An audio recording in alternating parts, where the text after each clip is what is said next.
Hi guys, welcome to Office Blokes React. I'm Office Bloke Dave. I'm Office Bloke Mike. I'm Office Bloke Daz. Collectively we're the Office Blokes, aren't we? Yep. Aye. I should have said Office Bloke Bruce. Why? Because we're doing the history of Australia. The animated history of Australia. Men are called Bruce, aren't they? They Are are. they? Bruce and Sheila's. Bruce and Sheila's. I thought Yeah. it was Mike. Mad. Right, Mike. Ride mad. We are going to do the animated history of Australia. Something different for us. Yeah. Yeah. Why not? Let's give it a go. Yeah, it's not a channel we've done before, I don't think. Yeah. Is that... I don't even pronounce that. No, I'm not even going to try. No. I can't even see it. Yeah, it's a new channel to us anyway. Let's check it out. The animated history of Australia. This episode is brought to you by Skillshare. The first 500 viewers who sign up using the link below get 2 months of Skillshare absolutely free. Aristotle, Ptolemy and Macrobius believed that there was far too much land in the northern hemisphere, and that there must be some undiscovered continent balancing the globe somewhere in the south. Okay, so the logic was a little flawed, but during the Age of Discovery, the search was on for Terra Australis Incognito. Fast forward a few centuries to the East Indies. 3 Dutch sailors landed in Australia accidentally in the 1600s. The mythical southern continent had just been found.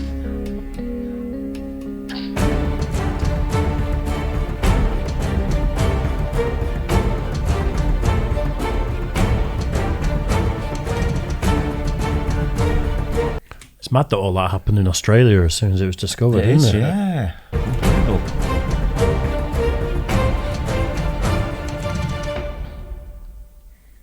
Australia was the last of the New World to be discovered, because let's be honest, nobody cares about Antarctica. Australia was of course already inhabited. Indigenous Australians, also known as, had a population of between 300 and 700,000 by modern estimates. Early contacts with these tribes were as often peaceful as they were violent. It is thought that these groups arrived in 2 stages. The first was from the Indian subcontinent via a land bridge that connected Australia to the island of New Guinea, bringing with them the Pama-Nyungan language family. The second wave was much later and may have been groups related to the Austronesians of Indonesia. Their culture and history was preserved through the oral tradition. The Dutch named the island New Holland. That didgeridoo in the background is distracting me so much. After the county of Holland in the Netherlands, but it wasn't until the British landed on the east coast and named it New South Wales that Europeans began to settle. Landing in Port Jackson on the 26th of January 1788, hey, that's today, the so-called First Fleet arrived to found the colony of Sydney, with the intention of using the labour of prisoners to achieve wealth for Britain. However, contrary to Australia's convict founding myth, less than half of this First Fleet were actually convicts. In the 1800s, Australia was circumnavigated, mapped, and new colonies started springing up all over. Hobart, Newcastle, Launceston, Port Macquarie, Brisbane and Melbourne, with dozens of penal centres. Adelaide and Perth were founded as free settlement cities, but the latter was made into a penal colony after it failed to grow naturally. As the Europeans expanded, the frontier wars began with the Aboriginals, many of whom were hostile to the foreign invaders. Most famously, the Black War of Tasmania, which nearly wiped out the indigenous Tasmanians. But far more destructive to the Aboriginals was smallpox, which killed tens of thousands. Australia's growth would stagnate until the 1850s gold rush, which drew hundreds and thousands of settlers from all around the world in search for wealth, particularly in New South Wales and what would become Victoria. This would forever change Australia's character, with new free settlers overshadowing its convict past, bringing with them their ideas of European Enlightenment, the American self-determinism, and the Chinese hatred for the British? These gold diggers became discontent with the corrupt and badly run colonial elites and rose up in rebellion in the infamous Eureka Stockade. These settlers were beginning to feel a sense of nationalism, that perhaps Australia could be something different. The winds of change were on Terra Australis, and soon, large-scale trade unions developed in Australia's largely working-class population from the ideas of orthodox Marxists. Trade unions still hold a significant influence over Australian politics today. But let's not forget the rift that had been forming between Australia and Australians, the government and its people. Thousands of ex-convicts were being released each year, most of them turning to civil jobs, but a sizable minority turned to Australia's bushy frontier for freedom and profits.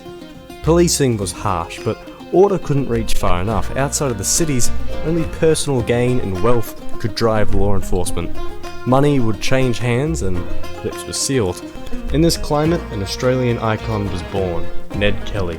Famous for his tin hat Robin Hood thievery, infamous for his cop killing and town raids, and recognisable everywhere for that nifty bulletproof suit.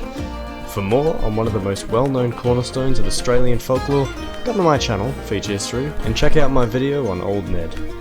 Okay, so besides I'd never heard of Ned Kelly. You haven't? Have you? No.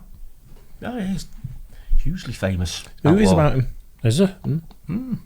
That's usually how I get all my knowledge, is from movies and Instagram reels. Yeah. I'm surprised. You wait for Titanic too. Yeah, I am. Did it say why it was called Australia? Or did I miss that? It's not said it yet. No. No. I think at this point it's not called Australia yet. Correct. bulletproof suits or whatever, most Aussie colonies were granted self-governing status and united to form the Commonwealth of Australia in 1901, a dominion of the British Crown. The new Australian government was very quick to open up a new dark chapter in Aboriginal history, the infamous Stolen Generation. Beginning in 1905, the government began rounding up half-castes, a term which is now highly offensive, and settled them into white families with the intention of breeding out their Aboriginal blood. Wow. That is literally what happened in the States as well. Is it? It's the exact same thing, yeah.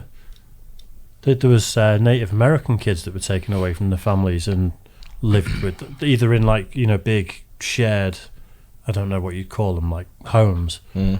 or with families, and it was to try and get the origin. the savage out of them, Really? and sort Wow. of domesticate them. Yeah. I never realised how much Australia kind of follows that same model along a Yeah. similar timeline as well. Yeah, same here. In a form of cultural genocide. Abuses of these children were also rampant, which is a rather depressing segue into the White Australia policy, a set of strict settlement acts which restricted immigration from anyone who wasn't British or Northern European up until about the Second World War. As a British colony, Australia would unilaterally declare war on Germany during the First World War, forming the Australia and New Zealand Army Corps, or ANZACs. The young nation was sent headfirst into war. Around 500,000 soldiers volunteered, or nearly 1/10 of the total population. The Wow. baptism of fire came during the Gallipoli campaign, when more than 8,000 men lost their lives in the failed invasion of Turkey, an event etched into the memory of the Australian zeitgeist. Although crippled from the Great Depression, Australia again took up arms in 1939 to support her mother nation in the Second World War, this time fighting in Europe, North Africa, the Pacific and South Asia. Prisoners of war in Malaya, Burma and Thailand were treated inhumanely by the Japanese, who also bombed Australia's northern coast about 100 times. Australia is still a very young nation, but it has emerged a very powerful force in the region, now a beacon of democracy, social progressivism and commerce, with its phenomenal urbanization consistently ranked among the world's most livable cities. Walking the line between left and right with generous social programs, universal suffrage, a welcoming immigration policy, and attractive business prospects. This is John. John wants to learn how to play the didgeridoo he bought from a garage sale, but the lessons are expensive, so John will probably give up. But wait, John, you can learn for free over at Skillshare in just 17 minutes with... What a segue. Nice one. That's I don't really know much about it. I believe that myth of it was just a prison colony. Yeah. You know, everyone was sent out there and it was like the Wild West. It's a bit of a half true, isn't it, I suppose? Yeah. There was some there, but it wasn't just that at all, was it? I'm not sure of the. I've never really looked deep into Australia. It's somewhere I've never been. It's miles away Yeah.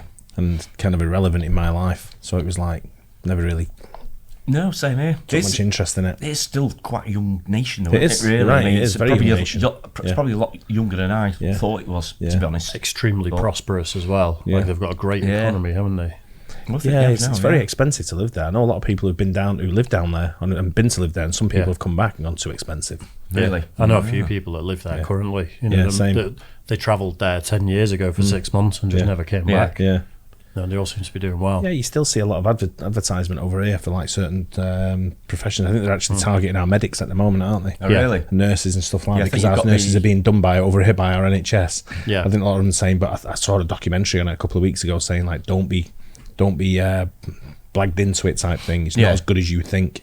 And my mate's a cop over there, and he said there's definitely a glass ceiling. Don't know, you can only go so far up, and he was very senior in the police over here, retired, and then went over there to be a cop. Because Yeah. he's English, there's a Yeah. glass ceiling. Yeah. So it's still favour Australians over non-natives. Really?